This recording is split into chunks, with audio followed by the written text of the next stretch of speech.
Good morning, afternoon, or evening, everyone. This is Lonell. Well, my name is Lonell Macon, and I did my paper on the Parchman prison system that is in Mississippi, and all of the things that have been going very much so wrong with it since its inception, to be quite honest. Oh, I'm sorry. Excuse me for any awkwardness. This is kind of weird for me. I might be young, but I'm not really into the technology thing. But back to what I was saying. Growing up, I grew up in Vicksburg, Mississippi, and when you grew up in Vicksburg, or if you grew up anywhere in Mississippi, you've heard about Parchman's prison system. Parchman prison system is built was built in Parchman, Mississippi, and it is one of the biggest maximum security prisons that they have in the state. Um, I first heard about it because my parents, when their generation, when they grew up and graduated or matriculated, one of their requirements to pass was they actually had to do a prison tour back in the good old early 90s, late 80s. So they actually had to go and visit this prison, and they would scare them almost like on Beyond Scared Straight. This isn't the place that you want to be. And which is kind of true.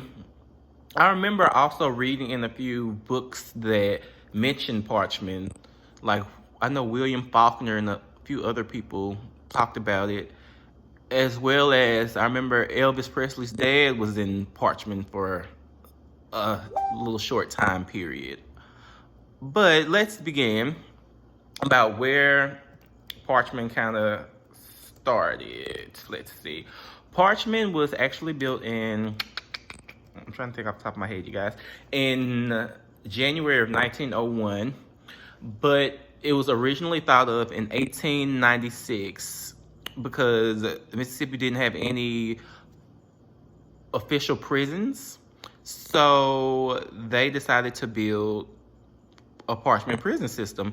And this prison was built after slavery. So, you know. It was made from an old antebellum. Well, it was built like an old antebellum home because where I'm from, like, there's antebellum homes everywhere. So it was built as an old antebellum home. It was one big antebellum home at first, but they eventually moved to three separate ones because I think they housed the blacks in one, the white men in another, and then, the women in another. So that's how they were housed back then. And let's see.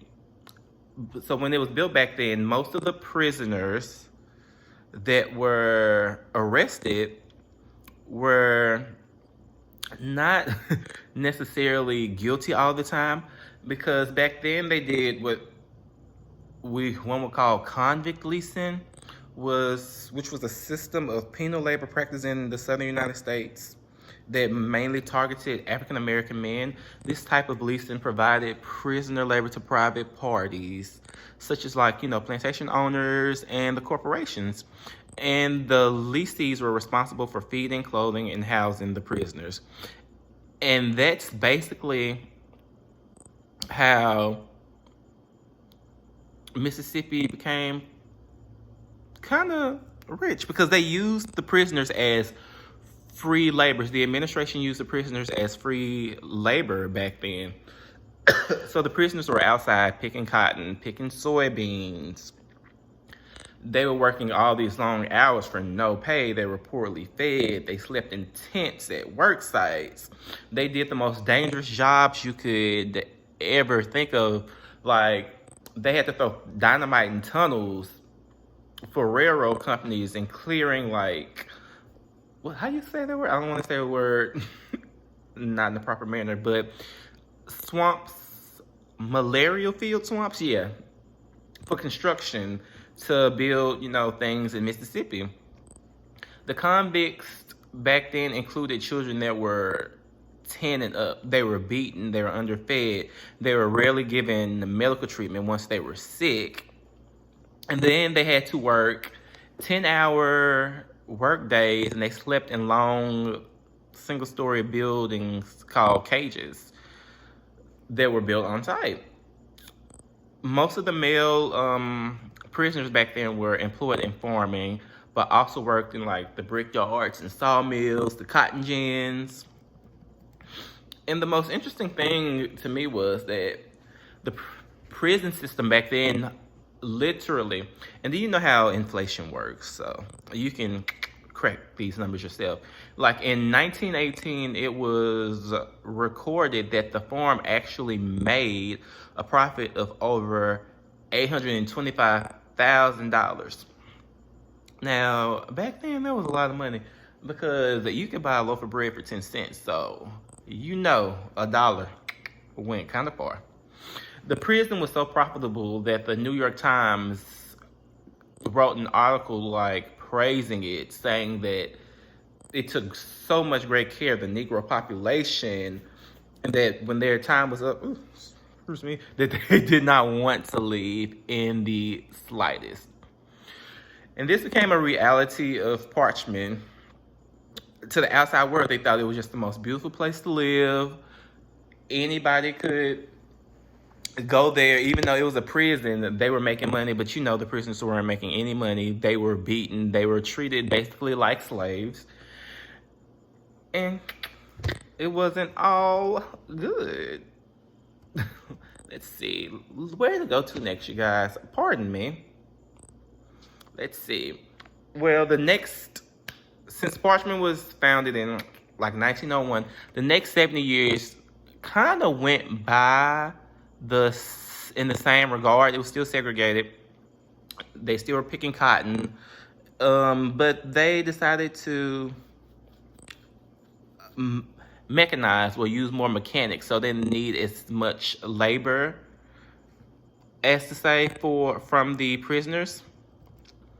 And then in the 70s, that was during the Civil War time. Not Civil War, I'm sorry, guys. Civil rights, big difference. That was during the Civil Rights time, and the Freedom Riders actually were imprisoned in Parchman. And they were from up north, and I suppose they weren't used to the craziness of the Mississippi penal system. And because they were whites helping blacks, or blacks trying to get equal rights, they were treated horribly. So when Roy Harbour, a civil rights lawyer, came to visit, he actually helped sue the jail, because you guys, they were still whipping people. They used a whip that they entitled Black Annie, that they used to get people. And that's very unconstitutional. And he helped sue the prison for their unconstitutional treatment of the prisoners. And that was in the 70s. So they had to end the type of system that they had. So if we fast forward to more pressing times, or to more accurate times, shall we say, the Mississippi penal or prison system has not changed much at all. To be quite honest, it hasn't. They don't make money, but the living conditions in which they live in is terrible. I remember back in October or November of 2019,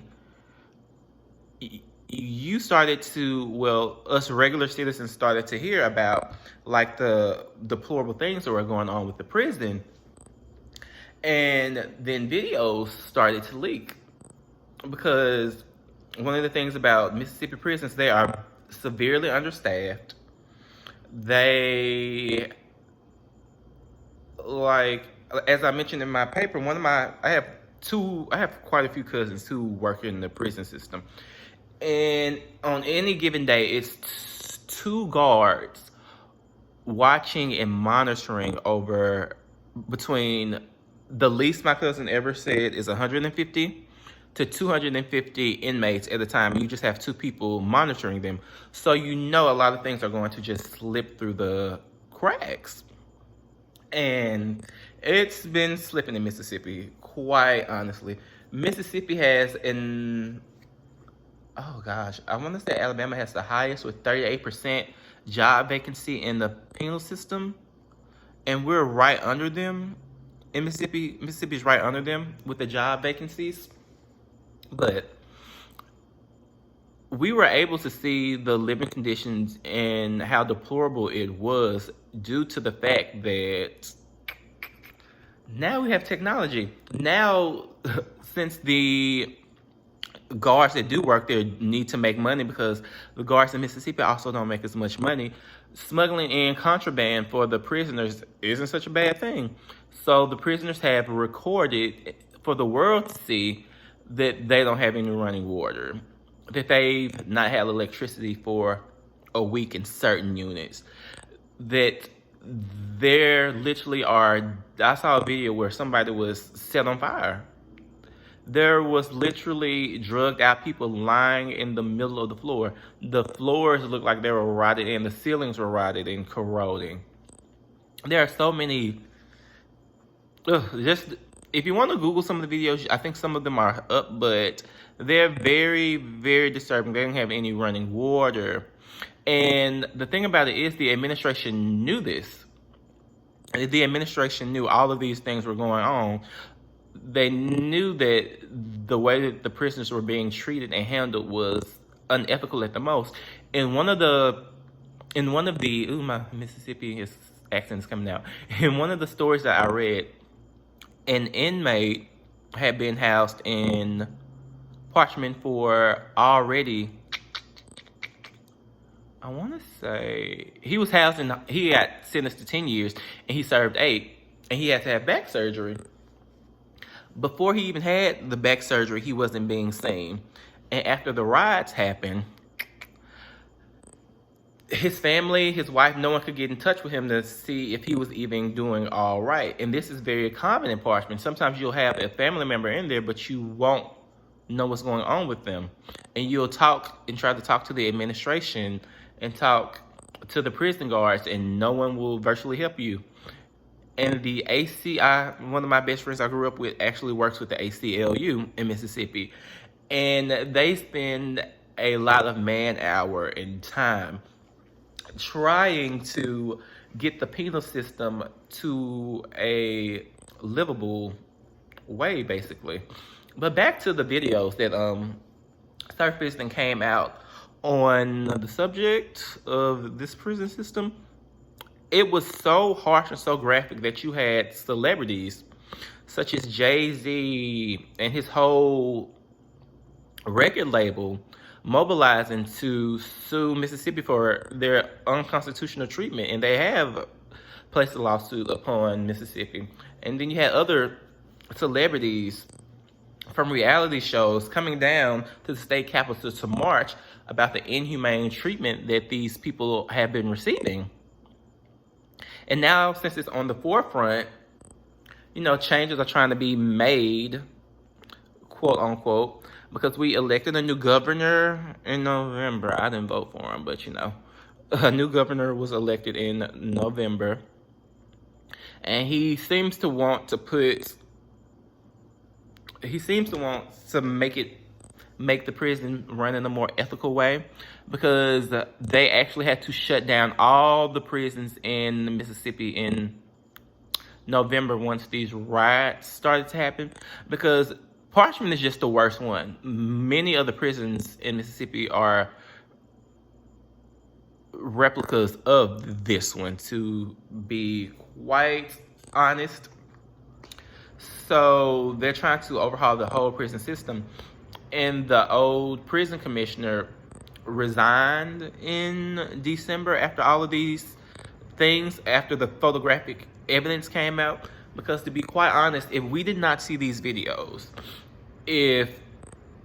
because these things have been happening for years, but due to the new technology, I suppose, we can actually see it while it's happening. You have these prisoners on live taking you on tours, and you can hear the guards that do work, because another problem that they have in Mississippi, if you're understaffed, underpaid, overworked, And then you have these guards in here who are literally fighting for their lives because the prisoners are fighting for their lives because of gang affiliations and whatever. Sometimes they don't want to come to work because they don't want to deal with it.